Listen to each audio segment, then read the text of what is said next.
It was sea, not sand, that dominated the Arabian Peninsula at the time of the dinosaurs.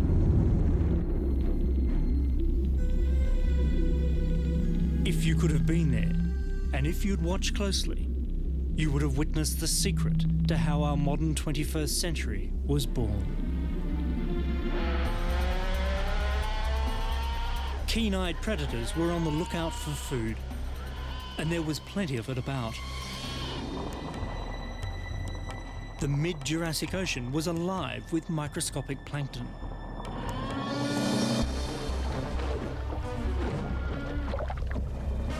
Schools of ancient fish gorged on the rich pickings, attracting unwanted attention from the prehistoric depths.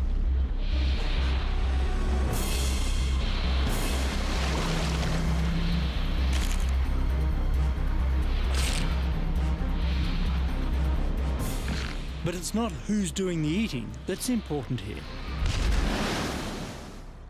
It's those being eaten. It's the long-lost blooms of tiny photosynthetic plants and bacteria sunbaking at the surface that have reached through time to control our modern lives. It's from these harvesters of ancient sunlight that the petrol in your car was born, where diesel, jet fuel and plastic shopping bags began life. This is the start of the extraordinary story of oil.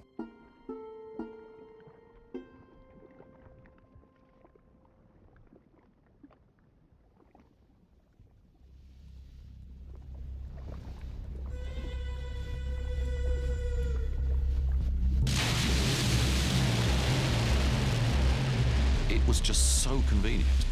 Civilization had never seen anything like it before. We were burning logs and coal for our energy, and here was this stuff. We've suddenly had this flood over the last 150 years of an immense, easy, convenient, cheap, abundant source of energy that has just changed the world, really. Oil is concentrating millions of years of sunlight that fell all over the planet into a liquid. And then we can take that liquid, and it's so easy for us, we can burn it.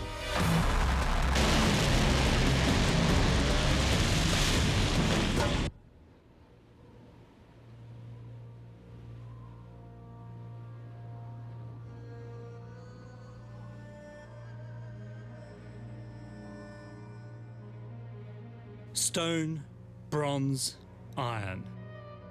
The great ages of humanity are defined by the raw elements we mine from the earth and use to drive civilization. We like to think we're living in a bold new age of silicon, but the stuff that powers us is oil. Ancient, mysterious, and messy.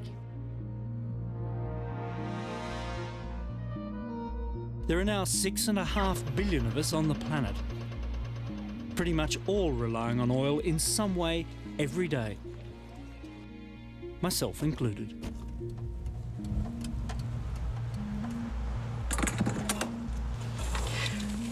Well, if it's so important, it's a bit surprising then that most of us don't know what crude oil really is or where it comes from. And this is a fascinating story with a sobering twist at the end that pretty much no one has seen coming. Well, because all these geology stories begin, I visualize a warm, shallow sea. But that's where a lot of the rocks come from, where a lot of these things happen. Basically, oil is formed from living material, from tiny, microscopic, in fact, plants that proliferate in the surface of the oceans. They are definitely the beginning of the oil story. They are the material from which everything else subsequently evolves. So they fall down onto the sea floor, and then the sediment builds up layer by layer by layer by layer by layer. When we were exploring in the early days, when we found a black, stinky kind of looking shale, and sometimes it even smelt of oil if you cracked it open, we said, well, that seems a likely source. All these men are geologists who have been involved in finding the oil we use. And this was about the limit of what they knew only 20 years ago. Back then, locating oil reservoirs was much easier than explaining where the precious liquid hydrocarbons had come from.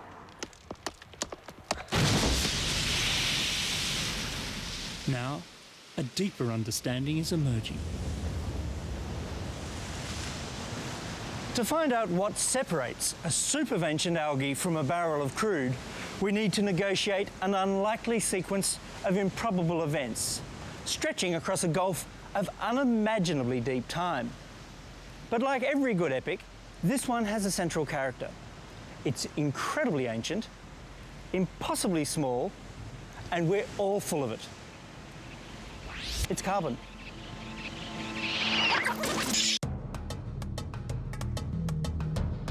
Carbon.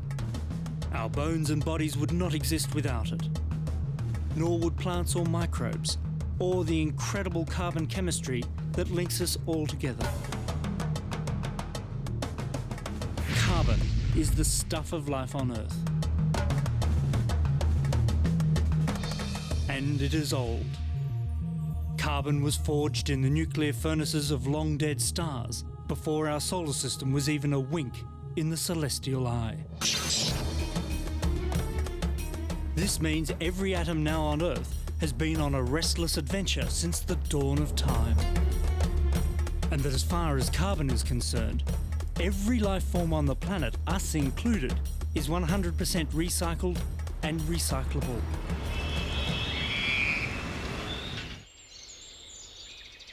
Right now, about 1 trillion tonnes of carbon are bound up in living organisms. But far more is locked away in the fossil fuels like coal, oil and gas, and in the very rocks of the Earth, deep underground.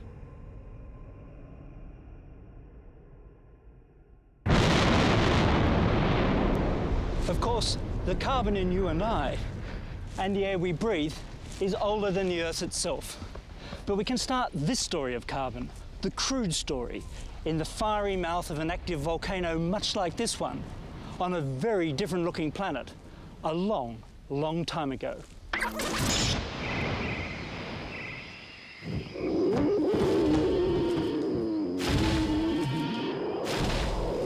Back in the mid-Jurassic, the Earth was a dinosaur-inhabited world on the move.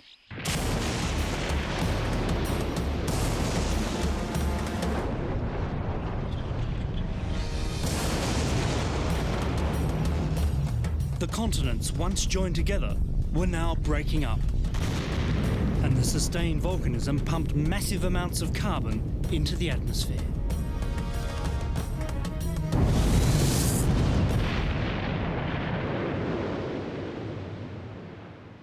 Enter our central character, a single atom of carbon.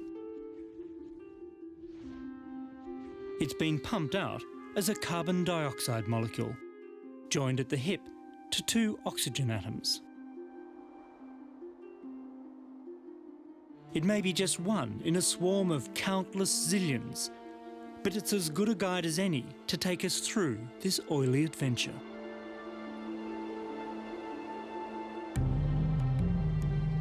As a gas, carbon dioxide helps set the global thermostat in the comfortable range. Too little carbon dioxide in the atmosphere and the entire planet will freeze. Too much and it will cook all over. And the Jurassic Earth is cooking.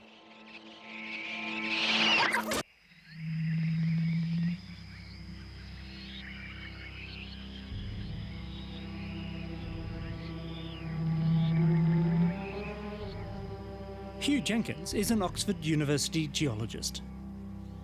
He spends a lot of his time with his head back in the Jurassic, trying to fathom where all the carbon was going and what the world was like all those years ago. Well, I guess for half the globe would have been blue, studded with clouds, and the other half would have been brown and green. From orbit, you would have seen the continents bunched together on one side of the planet. with the land to the north and south separated by a warm, ancient ocean called the Tethys. There were plenty of clouds, but no great ice caps at the poles. As far as we know, there was no substantial ice on the planet, so it would have been a warm, what we call a greenhouse world with elevated levels of carbon dioxide.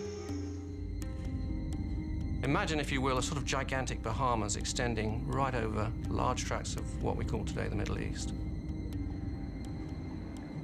That part of the world, you'd have a lot of shallow water, carbonate environments, so not so different from the barrier reef.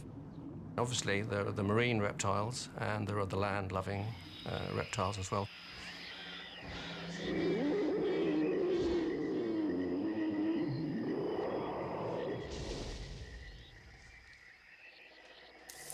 It was into this greenhouse world that our carbon atom had been released. Now it was one of the many CO2 molecules helping to keep the climate of the dinosaurs hotter than any other period in the planet's history. For perhaps 100 years, it swirled through the landscape, over oceans and deserts, mountains and lakes.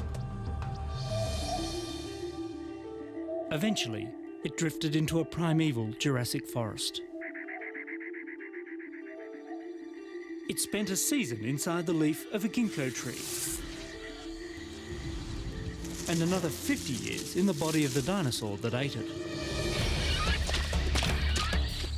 It passed from plant eater to meat eater before being exhaled back into the atmosphere, once again as carbon dioxide.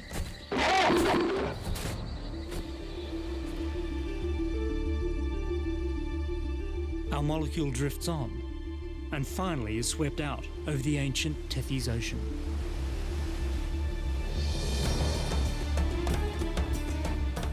One day in the future, this warm equatorial seascape will become the oil-rich deserts of the Middle East. But now, the sea is rising, and so are the temperatures. Both the atmosphere and the oceans are loaded with CO2. Our molecule slips into the sea to become food for a phytoplankton cell.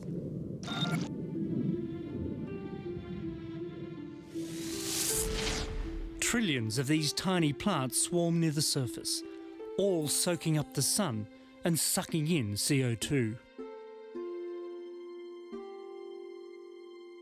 Inside this cell, our carbon dioxide molecule is transformed into an energy-rich sugar via the flash of a prehistoric sunbeam. As a means of capturing solar energy and storing it for later use, photosynthesis is brilliant. The cell divides, and then divides again. Sunlight and carbon dioxide are being harvested and squirreled away into organic cell walls and fatty carbohydrate molecules. The whole Tethys Ocean is blooming with phytoplankton.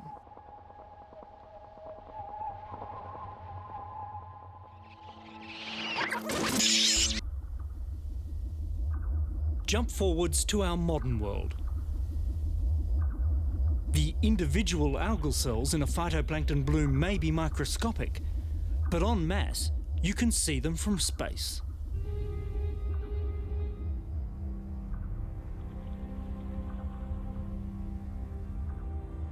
Giant green swirls appear in places where plant food is concentrated by winds, currents or rivers, or trapped by restricted circulation.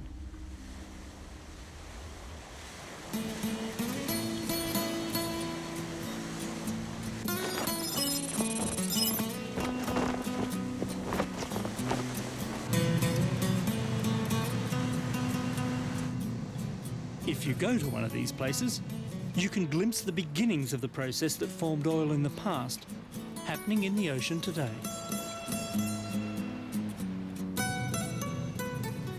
I'm heading into the Gulf of Mexico, offshore from New Orleans.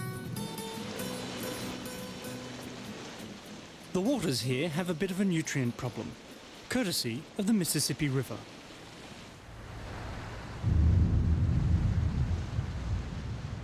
Every spring, a flood of plant food in the form of nitrogen and phosphorus washes out into the warm Gulf waters from the farms and cities of Middle America.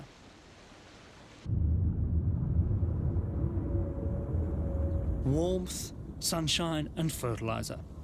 The perfect trigger for a bloom of phytoplankton.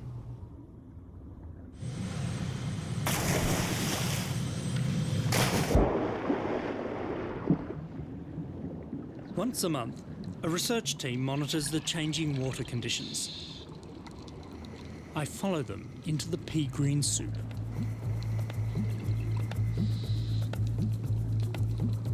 As summer progresses, the waters here are overwhelmed with planktonic algae and bacteria, rich in organic hydrocarbons. The important point is when you change the nutrient loads, you change what's growing in the water. And high nutrients favour those organisms that are ultimately going to lead you to a black, stinky black mud and ultimately a black shale. There are so many dead and dying plankton cells sinking down that their decay starts to use up the oxygen in the water below. And if it removes all that oxygen, those deep waters will become anoxic. They're devoid of oxygen. And you'll start to screen out a lot of the organisms that just can't live. As we drop into the increasingly stagnant green gloom, the leg of an oil platform becomes our only reference. From about 10 metres down, we enter what local fishermen have dubbed the dead zone. They find nothing alive down here to catch. A steady rain of microscopic bodies is now sinking uneaten towards the stagnant seafloor below. And if there are no organisms there churning it up, moving it around, then essentially you have this sort of millimetre, layer by layer of accumulation of mud.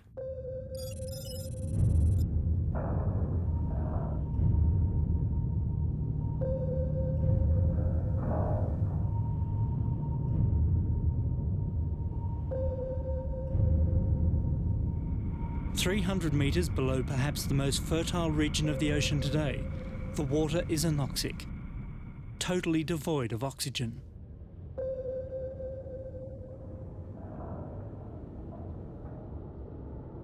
A steady rain of dead plankton cells has accumulated into a thick, quivering, uneaten, black organic ooze. And another step on the long road to an oil deposit is complete. Many of the petroleum source rocks that we see in the geological record accumulated in these extremely unhealthy environments. And so they did in the seas of the Jurassic Middle East. Even at the surface, there was little oxygen in the bath warm water.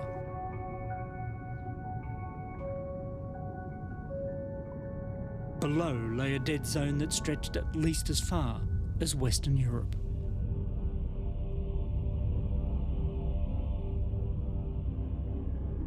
Our carbon atom, bound up inside its dead planktonic host, settled into the stagnant darkness, along with billions and trillions of other little hydrocarbon-rich corpses. The oceans then were just replete with organic matter. These microscopic plants proliferated in quantities that the world hasn't seen for millions of years. And they were also able to be preserved because these oceans were very prone to stagnation. So there was much less oxygen in the water, much less overturning of the water. The organic matter would sink to the bottom and be preserved, and then it would be buried by rapidly accumulating sediments.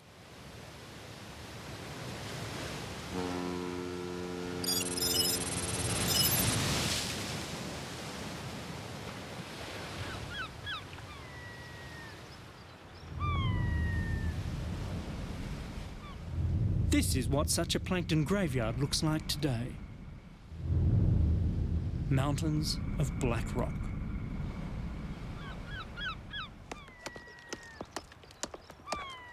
Well, here at Kimmeridge Bay in Dorset, we have the so-called Kimmeridge clay. And this is a black shale mudstone. So this is made up of the remains of plankton and clay, all these fine particles that have fallen through the water column and accumulated on the sea floor.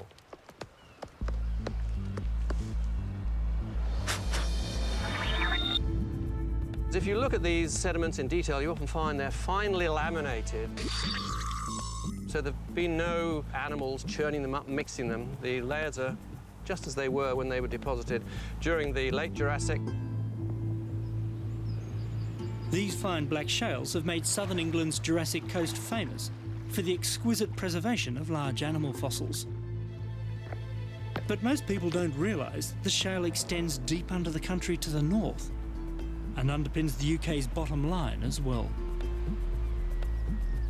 Here at Kimmeridge, it's not mature, it's not been buried deeply enough to generate oil, but this, if you like, does the business in the North Sea. So this is very, very important for the whole economic well-being of the British Isles.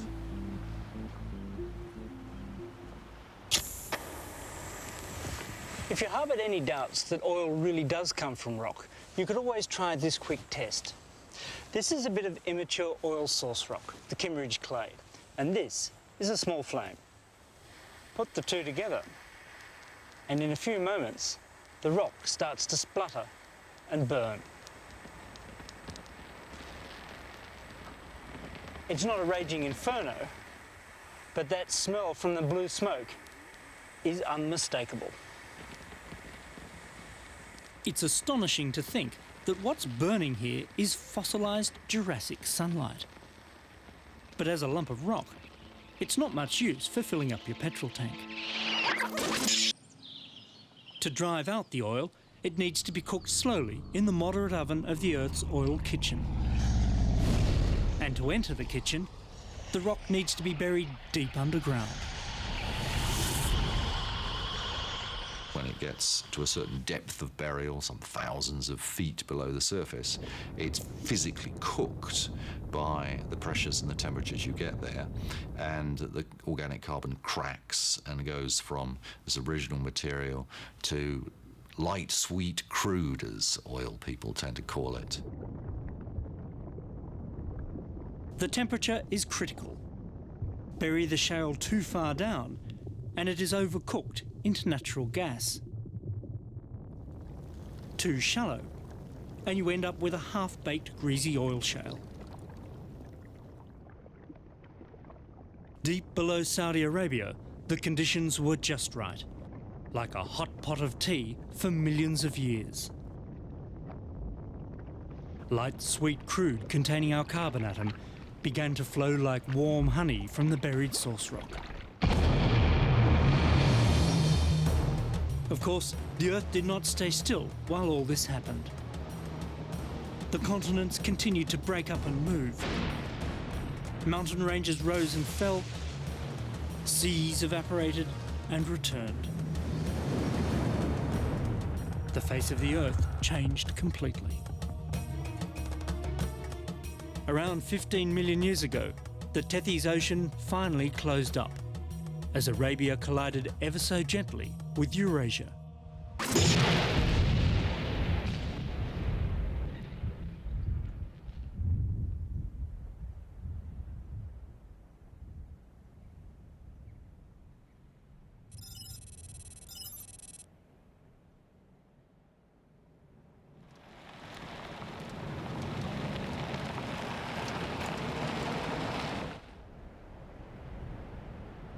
The Tethys did not disappear entirely.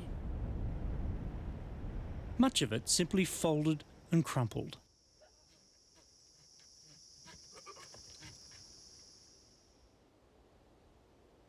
Here in the magnificent desolation of Oman's Al Hajar Mountains, the evidence of collision remains stark and dramatic. Welcome to the bottom of the ancient Tethys Ocean today. Baking hot, bone dry. Here in the Arabian Peninsula, there are kilometres and kilometres of these ancient marine sediments laid down right through the age of the dinosaurs. But there are a few places where you can walk on its surface. Here in the Hajar Mountains and in the Tuwaiq Mountains in Saudi Arabia. Pretty much everywhere else, it's buried deep beneath the desert sands.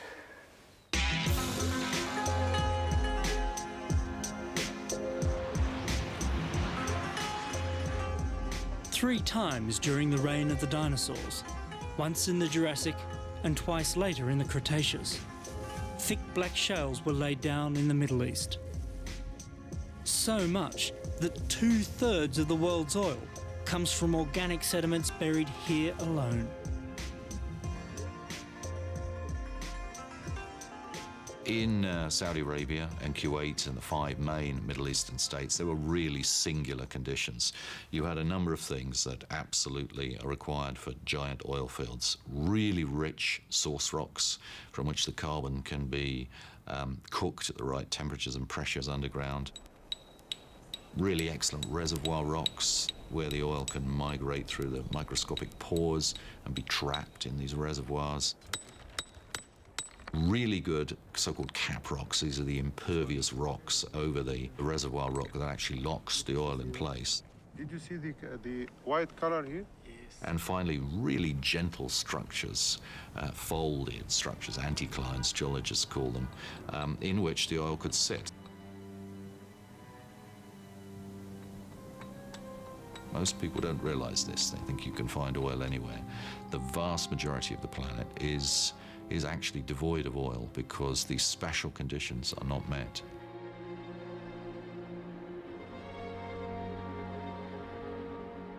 Against these odds, the crude containing our carbon atom seeped ever upwards. It oozed slowly through the most porous and permeable rocks available, like ink in blotting paper. Eventually, it could go no further and trickled into the limestone pore spaces of the largest oil reservoir on Earth. And there it stayed, trapped until humans came along. The sludgy remains of tiny, brainless plants waiting to hold dramatic sway on the future of the most intelligent life form the planet has ever seen.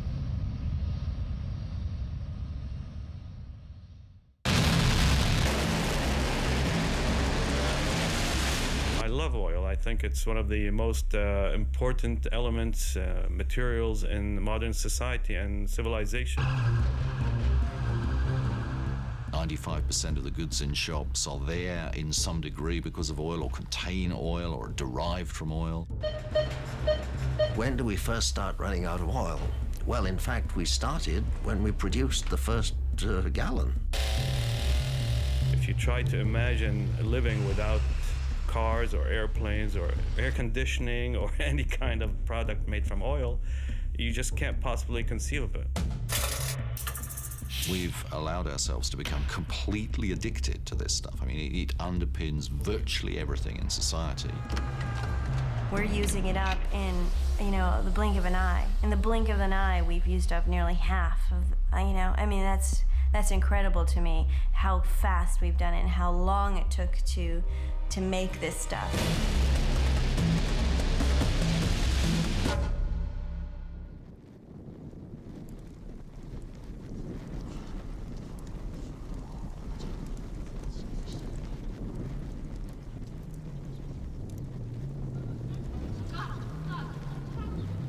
No one knows for sure when humans first encountered oil, though it was certainly at least 3,000 years ago, and probably here, in the lands of the ancient Persian Empire, where the chemical remains of fossilized sunlight still wind their way to the surface.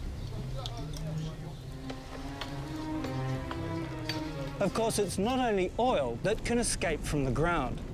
This is Janardar, or Burning Mountain in Azerbaijan, and the natural methane seeping from the earth here caught fire over 50 years ago, and it's been burning ever since. Today we see such a display as evidence of a possible oil deposit nearby. In the days of the Persian Empire, It was a sign of the gods.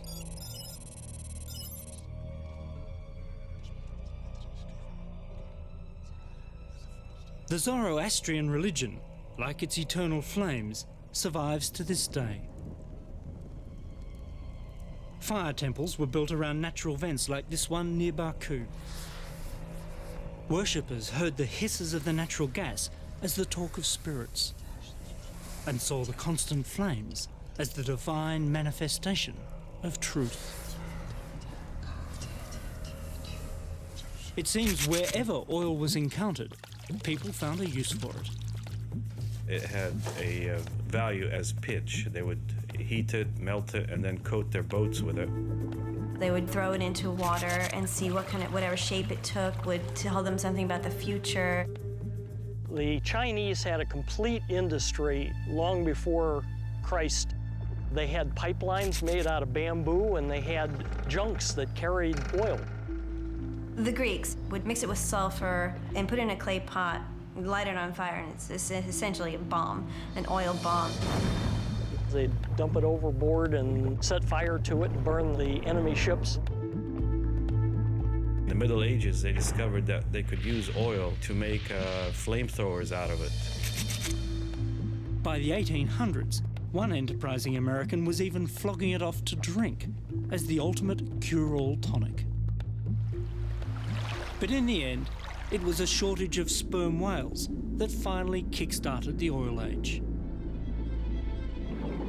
With the price of whale oil skyrocketing, the discovery of how to distill kerosene from crude created the first global demand for lighting.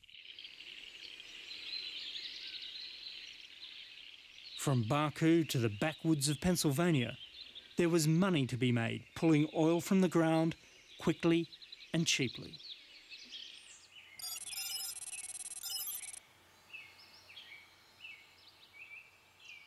Everything came together in August of 1859. There was the refining process, there was the lamp that could burn kerosene without giving off too much smoke, there were the financiers in New York and Connecticut that had the land and the money, and there was Edwin Drake, who was a retired railroad conductor who was in poor health, who needed a job. The first few times that they tried drilling, the hole kept collapsing on them. And so we got the idea of sending up to Erie, PA, for a big piece of steel pipe. And they drove that into the ground and then started drilling through that.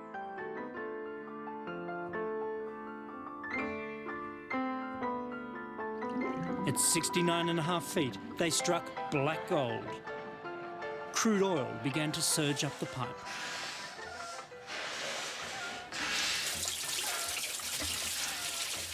Drake may not have been the first person to drill for oil, but it was here, down this very hole in the ground, that he unleashed the oil genie once and for all.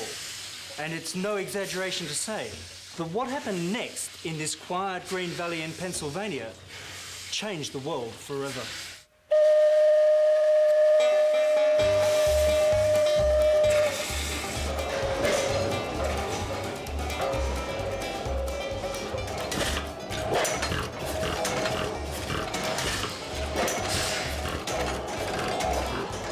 Even though that first year they only produced 2,000 barrels of oil, it was still a marvel. And by the 1880s, Pennsylvania was literally the leading oil-producing area of the world. Over half of the world's oil came out of Pennsylvania.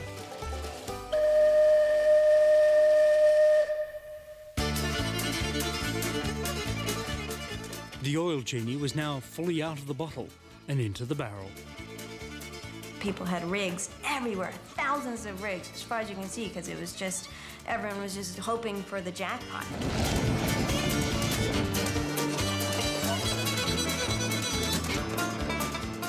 It took less than a couple decades to drain most of the oil out of that state, and they moved on to Ohio, they moved on to Indiana, they moved on to Oklahoma, so it kept sort of wildcatting all over the place.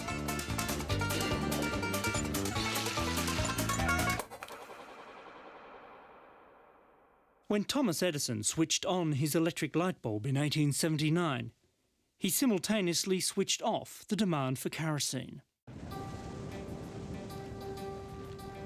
The emerging big oil monopolies like J.D. Rockefeller's Standard Oil Company needed to find a new market for the oil they were swimming in. And it didn't take long to find one. It was the internal combustion engine, and it had a thirst for a waste product of the kerosene business: gasoline. The automobile came along roughly 1910, and by 1920, Ford was mass producing automobiles, and this was when my mother claimed that the world changed for them, that the farm and the people who lived on the next farm weren't the horizon anymore. She went away to college.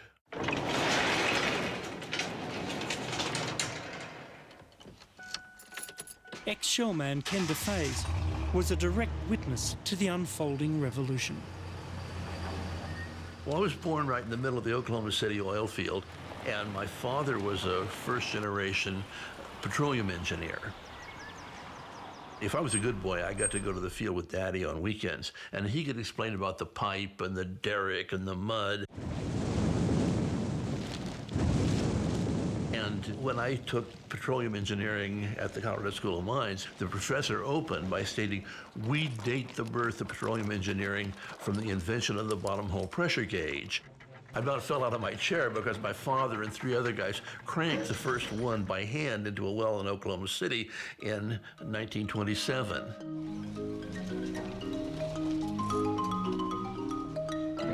From the 1920s onwards, the oil and automotive industries worked together to help the world choose its future. As the price of crude fell, petrol-driven vehicles became more competitive than the electric cars that preceded them. Electric tram companies were bought out and the tramways dismantled. Bicycle pathways were abandoned and governments persuaded instead to build paved roads and highways for cars. Before we knew it, we'd all moved out to the suburbs, we were all getting completely addicted, and we were designing economies built around this stuff, every sector of every economy. We were seduced by convenience and power. As an energy source, oil has no equal. Like wood and coal, it would burn in air. But as a liquid, it's easy to transport. And the power of ancient sunlight stored in the strong bonds between carbon and hydrogen atoms can release 100 times more energy than it costs to get it out of the ground. The thing about oil is it has incredible energy density. You know, the old question which the schoolmaster puts to the class, what will fill a teacup and lift a ton 1,000 meters into the air? And the class looks vacant. And of course it's petroleum. You can put that much in a car and you can drive up 1,000 meter hill and you'll get there. It's an astonishing amount of energy in a small volume. Put Royal Triton in Cynthia's little tummy. Right, lady. Cynthia will just love that Royal Triton. The energy-rich hydrocarbons made engines and transport the obvious use for oil, but far from the only one. There was one T-shirt that says, what else does oil used for? The ink on this T-shirt. The T-shirt. There are hundreds of different hydrocarbon molecules of different shapes and sizes in a single sample of oil. So the first task of a refinery is to sort them out. So the first big thing was to modify it for automotive gasoline and even more demanding aviation gasoline. Then diesel fuel came along, then jet fuel. Then the refiners started to develop ways of taking the bigger molecules and cracking them in half, or taking the smaller molecules and gluing them together. And in this way, the modern petrochemical industry was born. About 10% of all oil is now converted into pretty much everything, from plastics to paints, from pesticides to painkillers. We're born into these, in these sterile rooms. The plastic gloves catch us as we come out. We're swaddled in polyester, and then we live our lives bathed in oil.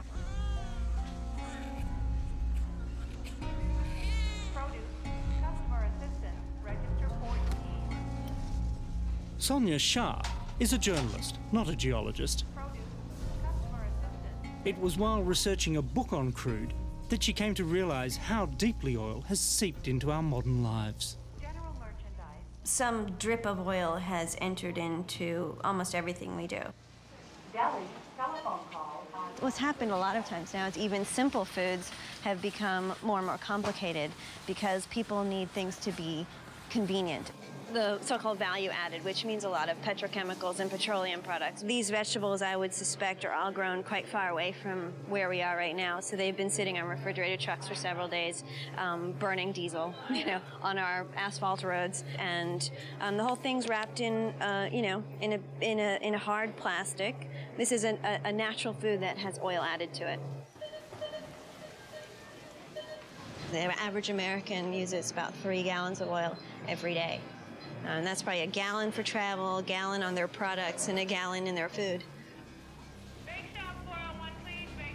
From, our food to our clothes to our medicine cabinets to our toothpaste, it's really everywhere. Even if you don't think a product has oil in it, it probably does. From the nets of fishing boats to the fertilisers on farms, petrochemicals have become indispensable components of human society.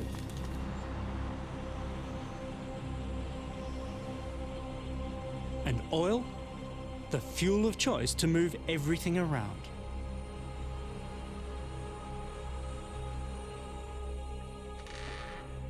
But what if this river of crude was to slow? It would take a brave man to suggest that the bounty of oil had a limit, especially back in the 1950s. Especially a man in the business.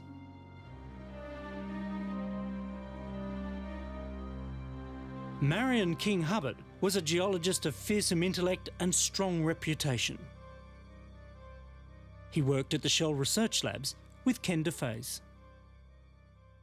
One of the standard expressions around the Shell lab, and I think it had been borrowed from another source, was just that Hubbard is a bastard, but he's a higher bastard. The question of how much oil do we have is a matter of evidence, not anybody's opinion. By 1956, Hubbard had become convinced that oil production from US wells would peak in the early 1970s. And he was going public. The company said that, look, our position is we can find plenty of oil, just give us the right tax advantages and access to the drilling sites, and we'll keep you in oil, forever. He gave the first talk with the management of Shell Oil on the phone until 15 minutes before he went on the platform saying, don't do it, don't do it, don't do it. And he did it.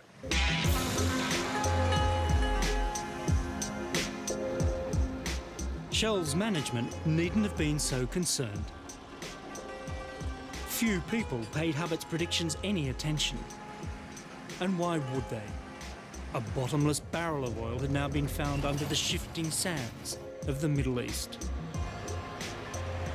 The endless sunshine from an ancient world would be ours for the taking. Dr. Nesta Sander, now 92, is the last surviving member of the team of oilmen who found crude in Saudi Arabia. Today, he lives in a modest house in Modesto, California. I'm just a workman. I got a penny for every barrel of oil that's been produced. I wouldn't be sitting here in Modesto.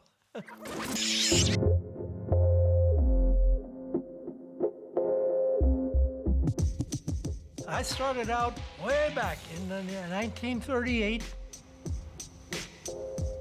I was there 6 months after oil was found in Saudi Arabia.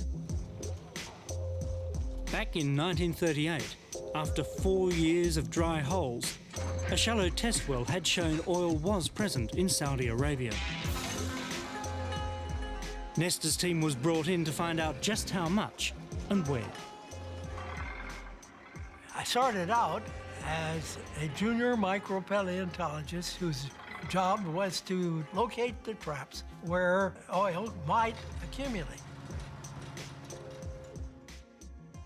Oil is lighter than water, so that when oil migrates, it has a tendency to go up. First, Nestor pinpointed the giant Abcake field. Finding a new well that produced 7,000 or 10,000 barrels a day every 2 or 3 months was a heady feeling, I tell you. But there was a bigger surprise to come. Nestor turned his attention to a geological structure known as the Gawar anticline. After the wells at either end of Gawar had been drilled, the company knew that it was onto something tremendous. Nestor and his fellow oilmen had uncovered the treasure trove of the Jurassic Tethys Ocean. The Gawar field would prove to be the largest oil field ever found on Earth. A supergiant, it was 35 kilometres wide and 175 kilometres long. In terms of global resources, it's one of a kind.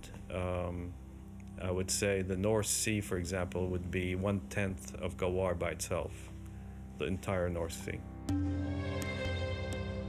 Somewhere down inside the pore spaces of the Gawar reservoir was the carbon atom we met earlier.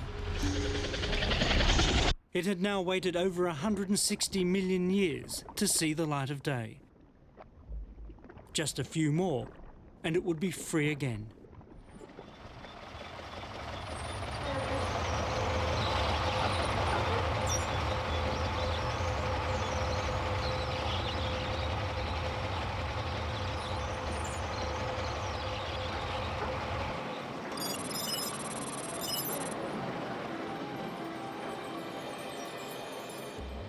The world has been awash with oil ever since the massive deposits were uncovered in the Middle East.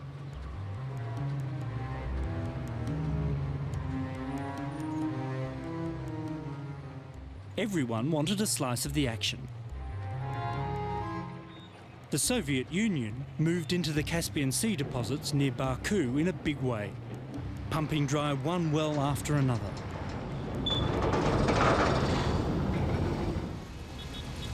Sitting here since 8 o'clock this morning. How about I didn't go to work yesterday because I have no gas? There's no need for panic or panic buying with the long lines we've seen on TV.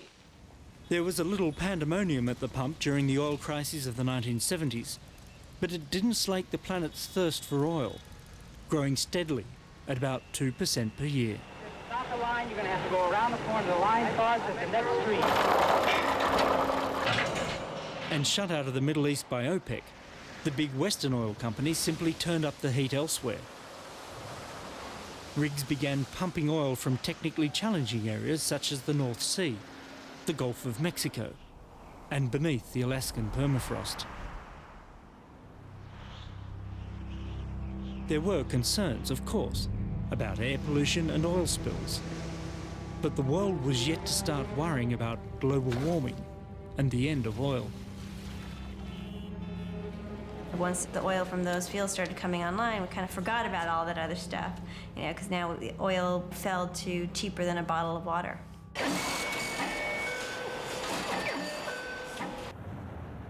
By early 90s, we were still buying cars faster than we were actually making babies. So the car population was starting to overtake the human population.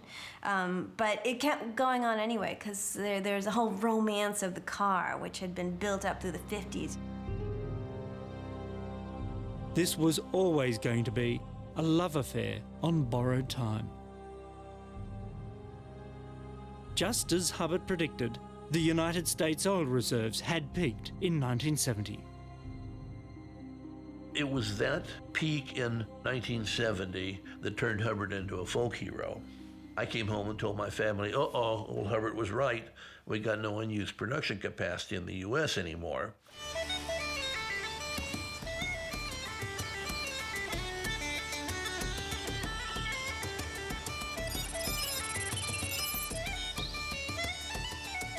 Before he died, Hubbard predicted global oil production itself would peak in the year 2000.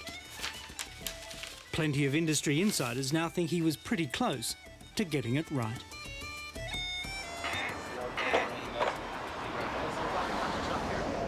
Colin Campbell is another retired oil industry geologist. After a career spent unlocking oil in the North Sea and the Americas, he started delving into the state of the world oil supply. I think we need 3. It was enough to drive him into his local for a badly needed stout or 3. Well, now we face the other side of the coin, the second half of the age of oil, when this stuff declines. And with it, I suggest, more or less the world we know in a strange way. My God. Oh. Excuse me. Colin Campbell sees us living in a very glass half empty kind of world. And he's not alone. Yeah, I was there at the beginning, yes, shortly after the discovery of oil in Arabia. And I am seeing the end approaching. It's coming, undoubtedly. You yourself have seen it. The price of a gallon of gasoline has gone up 4 times. It'll go up 10 times.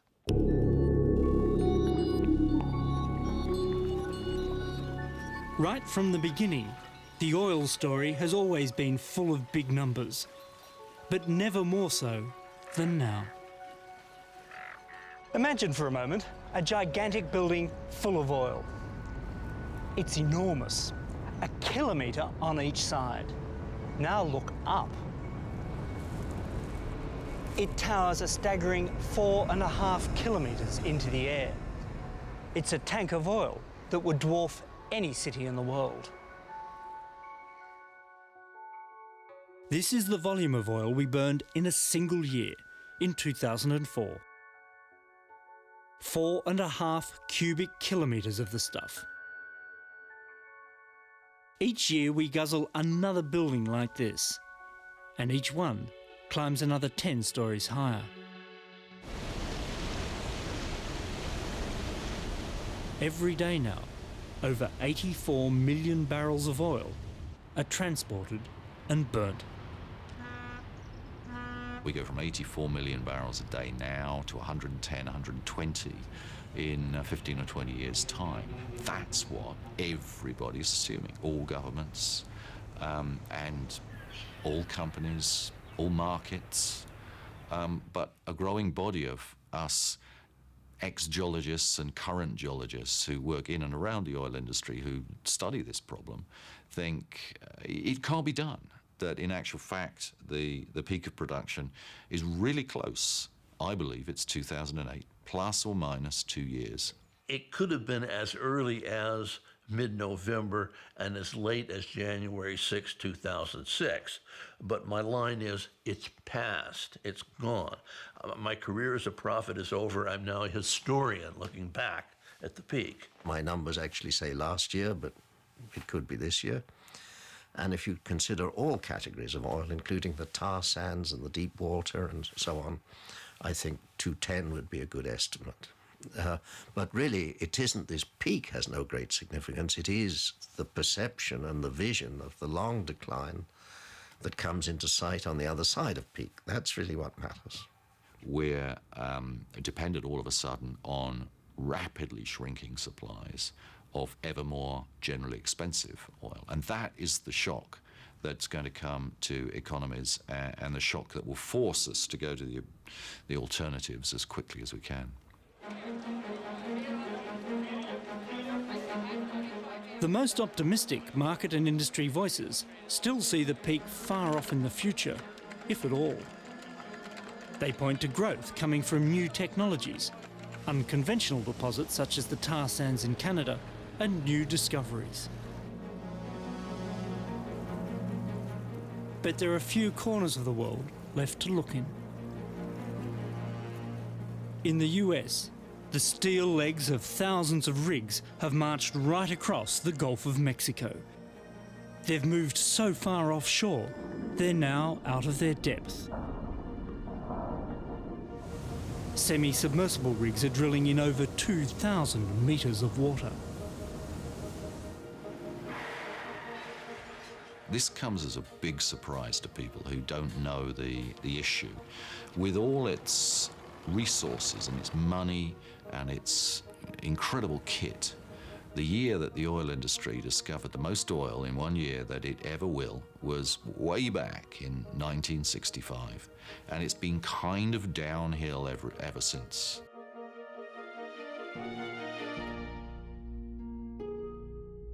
After supplying the world with oil for over 50 years, even the mighty Ghawar oil field is showing its age.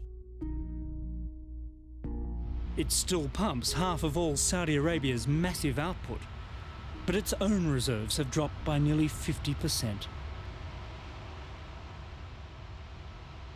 There's no question that the oil in the future is harder to extract than the oil that we have produced up to now. We've produced the best oil from the easiest reservoirs and the most convenient locations.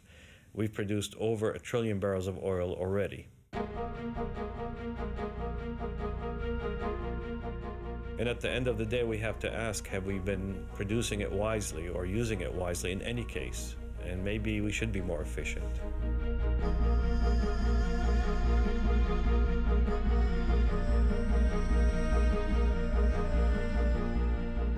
For the most part, oil is invisible to us. We barely see it, we rarely smell it. We have no real feeling for the enormous quantity of the stuff that fuels our existence. And we give little, if any, thought to the epic journey it's made from an ancient ocean to a tailpipe near you.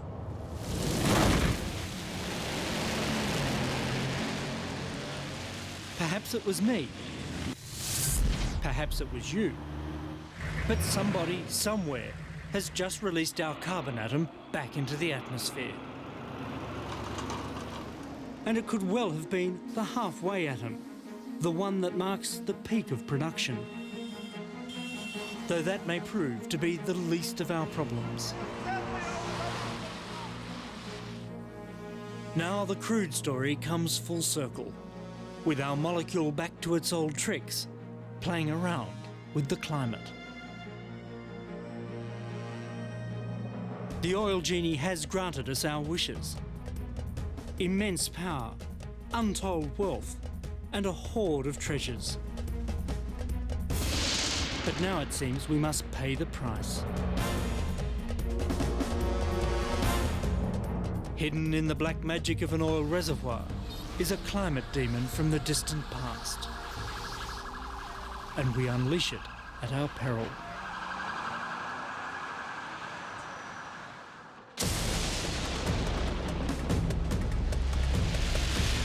What we know for sure is that we're doing something which will have consequences that we don't like.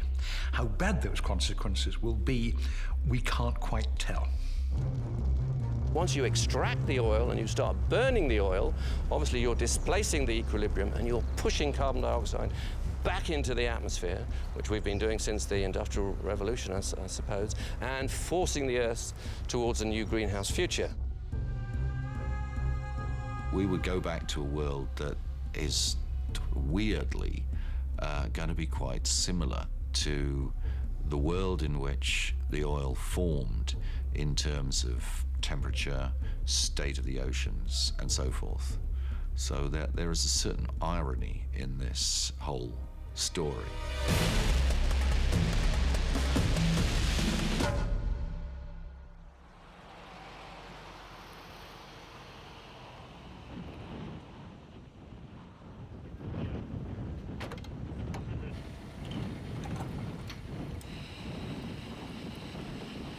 To see our road to the future more clearly, we must first return to the past.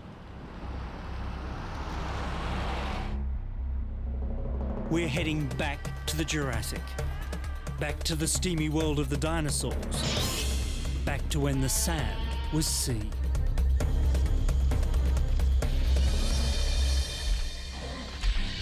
It was here, in the 100 million year interval between the early Jurassic and the mid-Cretaceous, that the vast majority of the world's oil was formed.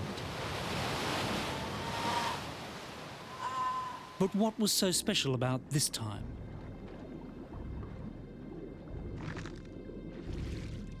We know that the key to creating an oil deposit is for masses of organic rich plankton to fall onto a stagnant seafloor.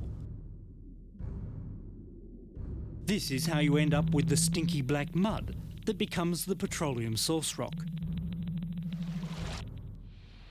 Simple enough, but this went only partway to explaining the huge size of the deposits that the geologists were finding. There was a puzzle here, and a link, it seemed, to some sort of global calamity.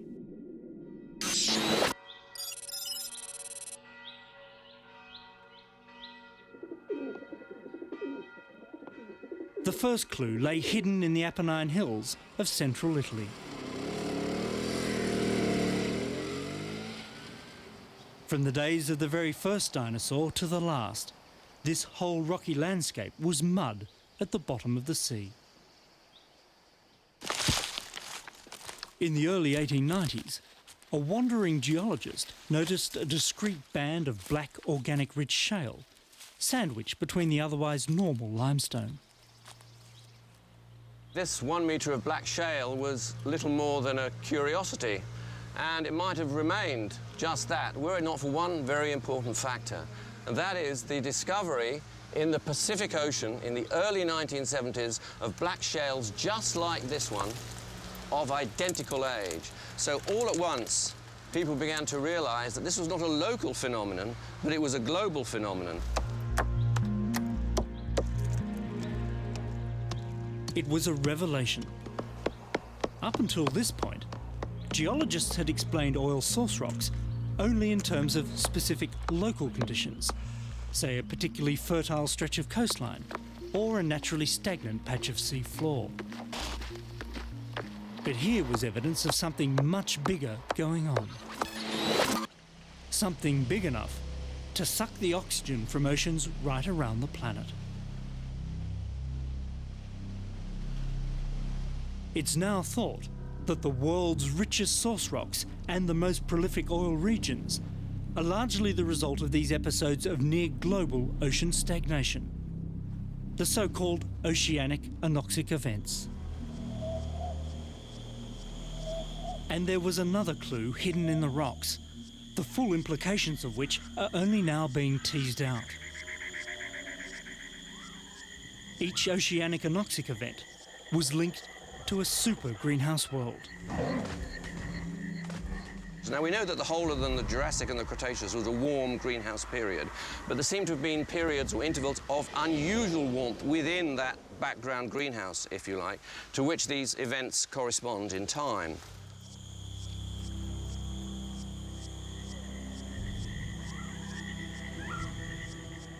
What we find out is that those intervals of time are these super greenhouse climates, and they were very different worlds. They were ice-free worlds, and we seem to have good supporting evidence for high atmospheric CO2 levels as well.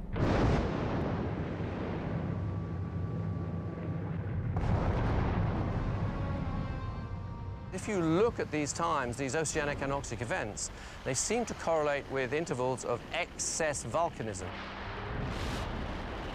And these huge outpourings of lava would have vented sulfur dioxide and carbon dioxide, and of course the latter would have promoted global warming. The lead up to every super greenhouse and matching oceanic anoxic event was the same. So the critical question for us becomes, how much carbon dioxide does it take to trigger such dramatic changes? That answer can be found in the ancient plants and their descendants still found growing today, like the amazing ginkgo. Here we have a ginkgo plant. These essentially evolved about 200 million years ago, and we can see they have a very distinctive leaf shape. And essentially, these probably formed a major component of the diet of dinosaurs through the Cretaceous and Jurassic. If you compare one of these modern leaves with a fossil ginkgo leaf, they're almost identically the same. And so by looking at the structure of this leaf and the chemistry of it and the fossil leaves, we can actually more accurately reconstruct the environment and climate at that time.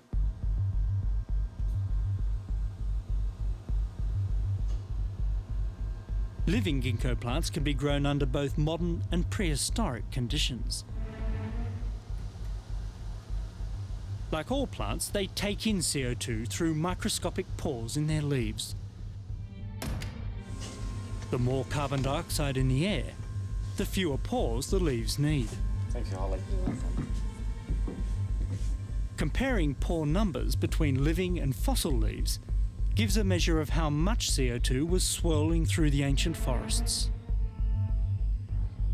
We find out, based on these plant fossils, that CO2 levels were about 4 to 5 times greater than they are today.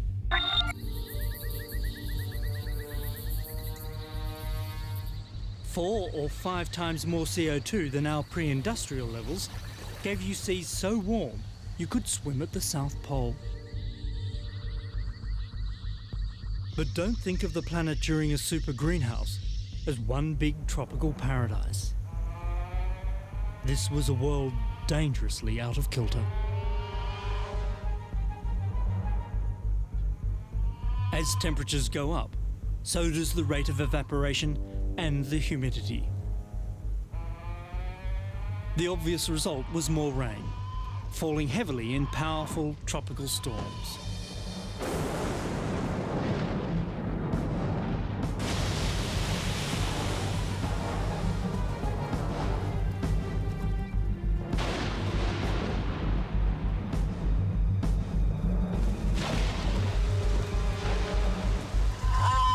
The rain, when it came, would have been more acidic than today, burning vegetation and etching into the rocks and soils.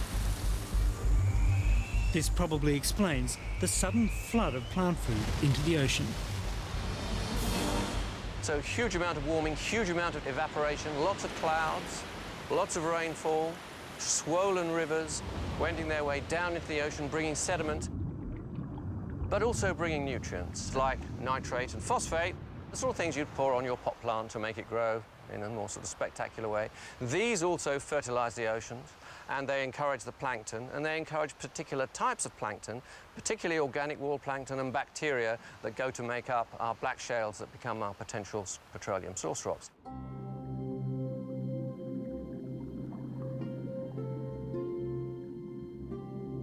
Such a flood of nutrients and the plankton blooms it triggered might have been enough to begin an anoxic event on its own.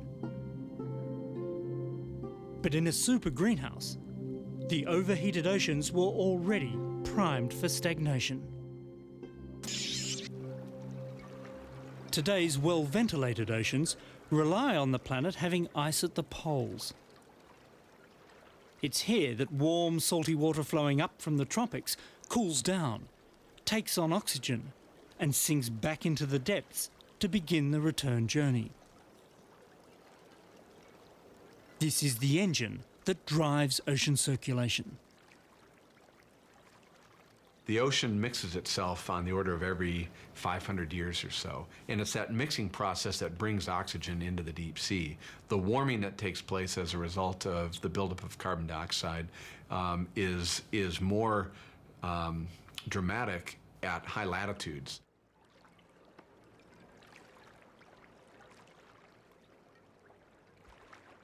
The supply of oxygen depends on there being cold water there. Warm water doesn't hold large amounts of oxygen in it, and so to provide oxygen to the deep sea requires cold waters where these deep waters are sinking.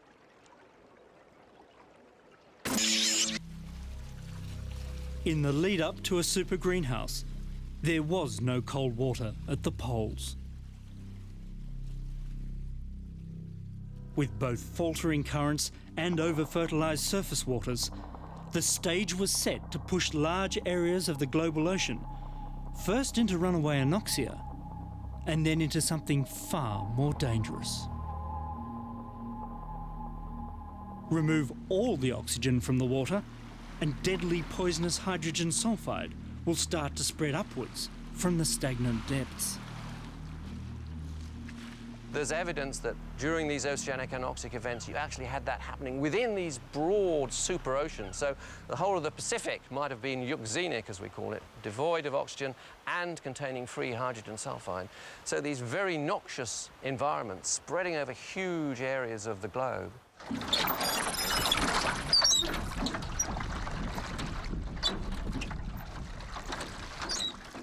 The best way to understand just how bad things can get during an oceanic anoxic event is to go for a swim in one.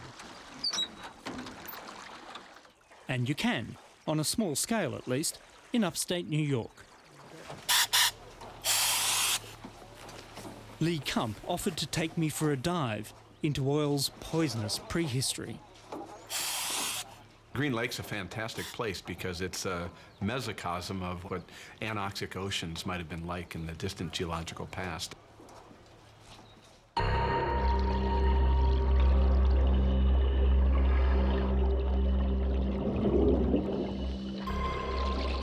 Dropping down from the surface, Green Lake at first seems quite normal. But then it changes. You're moving down through 15, 18 meters, the water's getting darker. There's obviously some suspended bacterial life in the water. At around 20 meters, you end up in an environment that's highly poisonous because not only is it free of oxygen, but it also has toxic levels of hydrogen sulfide. It'd be a horrible place for any air-breathing organism to live.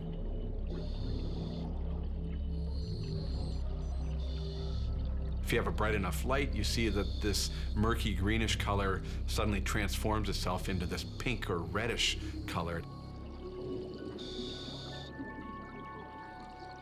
This is no place for a human to linger. The colour comes from the few organisms that can survive in this hydrogen sulfide-rich water. Purple and green, sulfur-eating bacteria. Purple sulfur bacteria are photosynthetic. They need light, but they also need hydrogen sulfide, and they can't stand oxygen. So they live right at this transition between oxygenated and sulfitic water, where both of the things that they find essential are available.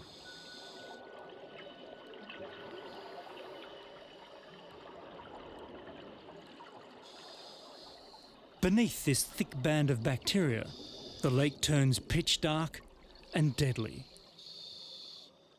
A perfect tomb for organic carbon. That environment, we think, was what the deep ocean was like during these oceanic anoxic events.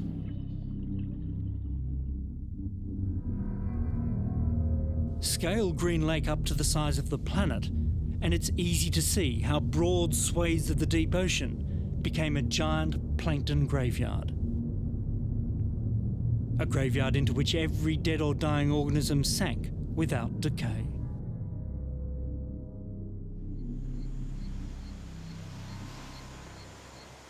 This is what was so special about the major episodes of oil formation. The oceans were dying from a double whammy of suffocation and hydrogen sulfide poisoning.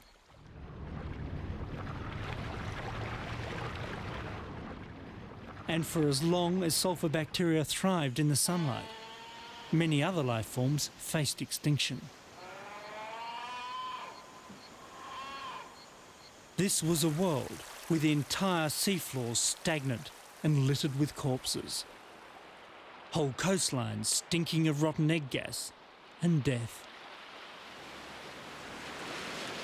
But here's the twist. Essentially, the system sort of sows the seeds of its own destruction because as you bury the organic matter, essentially you're entombing carbon dioxide. So carbon dioxide in the atmosphere and the ocean, they're always exchanging, is drawn down and the greenhouse effect goes into reverse. The world cools and the oceanic event switches itself off and you're back to equilibrium. And over a time scale, I would say, of maybe 250,000 years, something like that, from the switch on point to the switch-off point.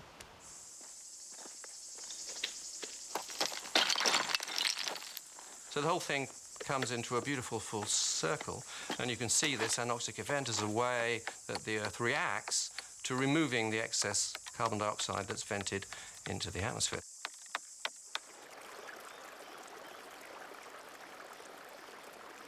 Of the handful of such events now identified, every one shows the anoxia switch on sharply, as if some threshold of warming is suddenly crossed.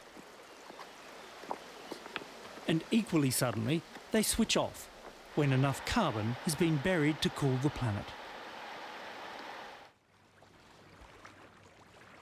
The burial of excess carbon resets the Earth's thermostat.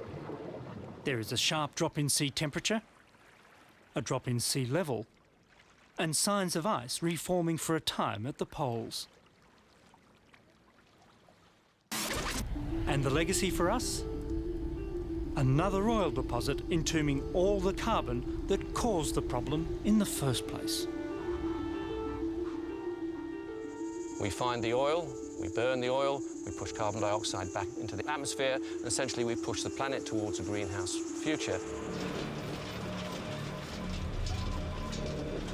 Of course, crude oil is only one source of the fossilised carbon we're adding to the atmosphere.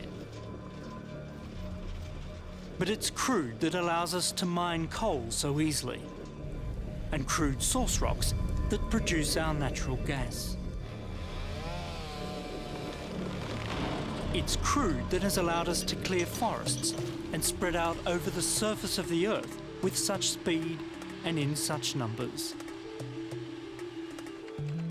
It's crude that underpins the growth that keeps economies solvent. In short, crude drives the civilization that pumps the gas. If you look at the historical records of the atmospheric CO2, you can see us undulating along in the last ice age, coming out of the last ice age, and then coming up towards the present, and you reach the last century, and suddenly this spike goes through the roof. And it is probable that the Earth has never experienced a rate of increase of CO2 in the atmosphere at anything like this rate in its history.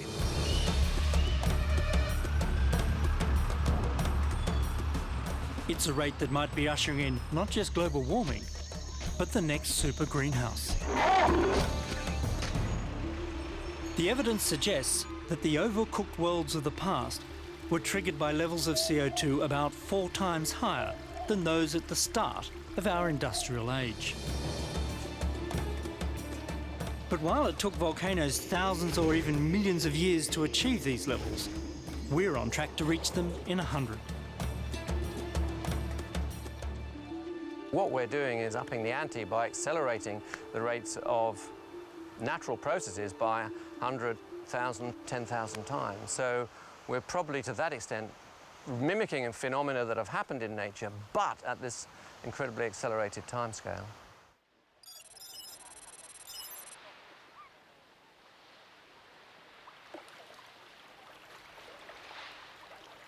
In 2006, southern England sweltered under record-breaking July temperatures.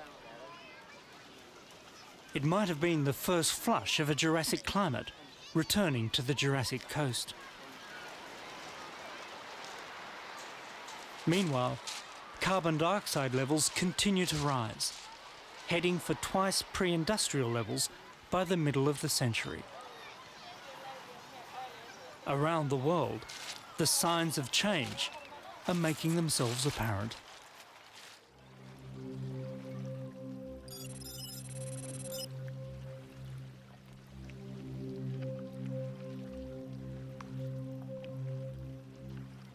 No one knows at what point we might cross a threshold that switches us into real climate trouble. The guesstimate the world is banking on is that we can escape catastrophic change if we can stop CO2 concentrations from more than doubling. But this assumes there are no surprise amplifying effects waiting in the wings.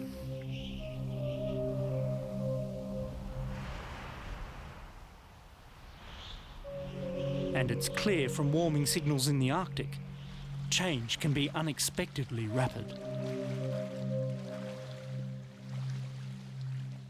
Much of Greenland has changed rather dramatically, much more dramatically than any of us would have thought 10 years ago. The icebergs you see behind me are all from Jakobshavn Isbrae, Greenland's largest outlet glacier.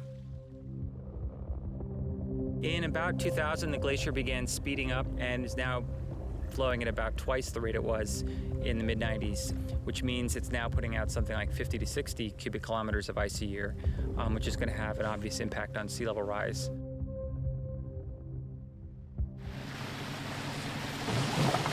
It's this sudden loss of polar ice, both from the land and particularly from the sea, that has the potential to amplify warming and nudge us more swiftly into a hothouse future. As temperatures rise, there is less shiny white ice left to reflect heat away, and more dark Arctic Ocean ready to absorb it. The faster the sea warms, of course, the quicker the remaining ice melts. It's the sort of feedback loop that could help flip the switch on ocean circulation, and perhaps set the stage for the next major phase of ocean stagnation.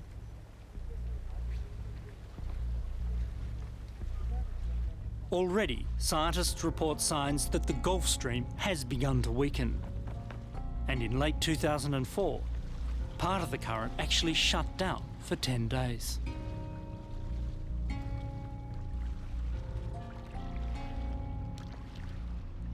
We would like to be able to conclude that these types of consequences are just buried in the distant geological past, but in fact, at least the early stages of widespread oceanic anoxia is where we're probably heading with fossil fuel burning. In terms of the concern that humans should have for the alteration of the environment that supports us, it's certainly on the time scale of concern. As the human population climbs towards 7 billion and the desire for first world affluence spreads across the globe, we're burning oil as fast as we can pull it out of the ground. Cars and suburbs and roads and that whole model of sprawl, which is based on sort of the bounty of oil, is starting to spread to China and India, where they're actually on this frenzy of road building. You know, so in Shanghai, for example, they don't even allow bicycles anymore in Shanghai, in the city. When the Chinese people start driving cars the way we do, then we'll have long passed the tipping point for, for climate change.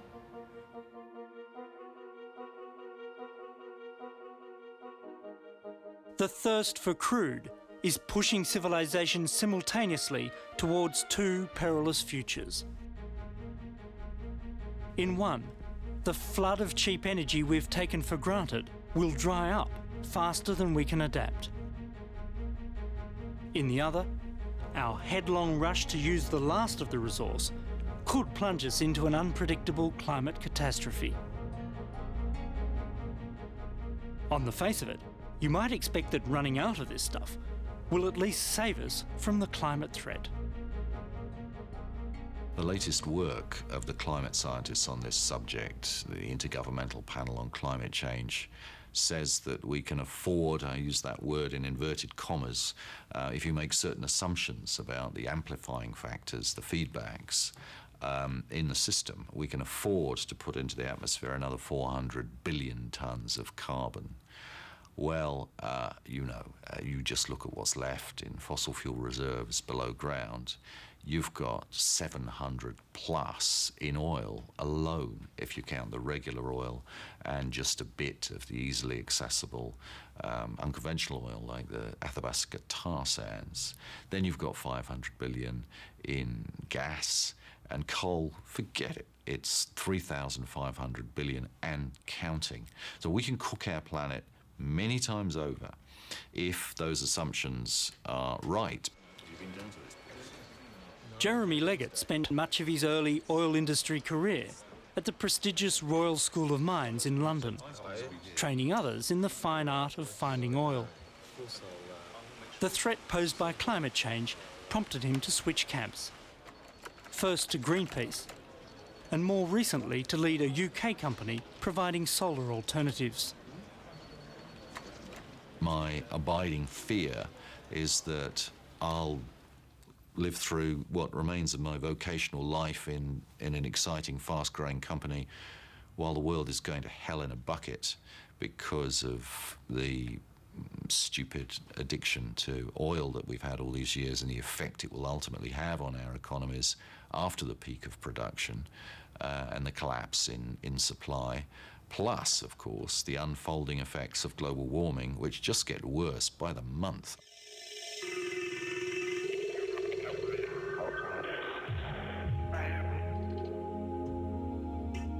Pumped from its hiding place beneath the Arabian desert, our carbon atom is once more playing its part in the great drama of life on Earth.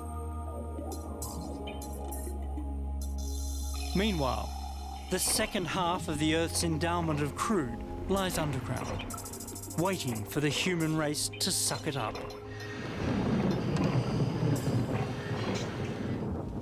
Somewhere ahead, one way or another, the end of the oil age is coming. Our whole civilization has evolved in an era of stable climate, which is probably anomalous in terms of, if you look at it over geological time. So was this our moment in the sun, which is now coming to a close? That's sort of a pessimistic view, but I think perhaps could be true. Really and truly, you've got to be a flat earther not to see what's going on now and what's being projected by all the scientists studying climate. If we keep going as we are, we will wreck our economies and wreck our planet and really completely decimate ecosystems. Well, I claim that our grandchildren are going to look at us and say, you burned all that oil, all those nice molecules, you just burned it? And we'll have to admit we just burned it.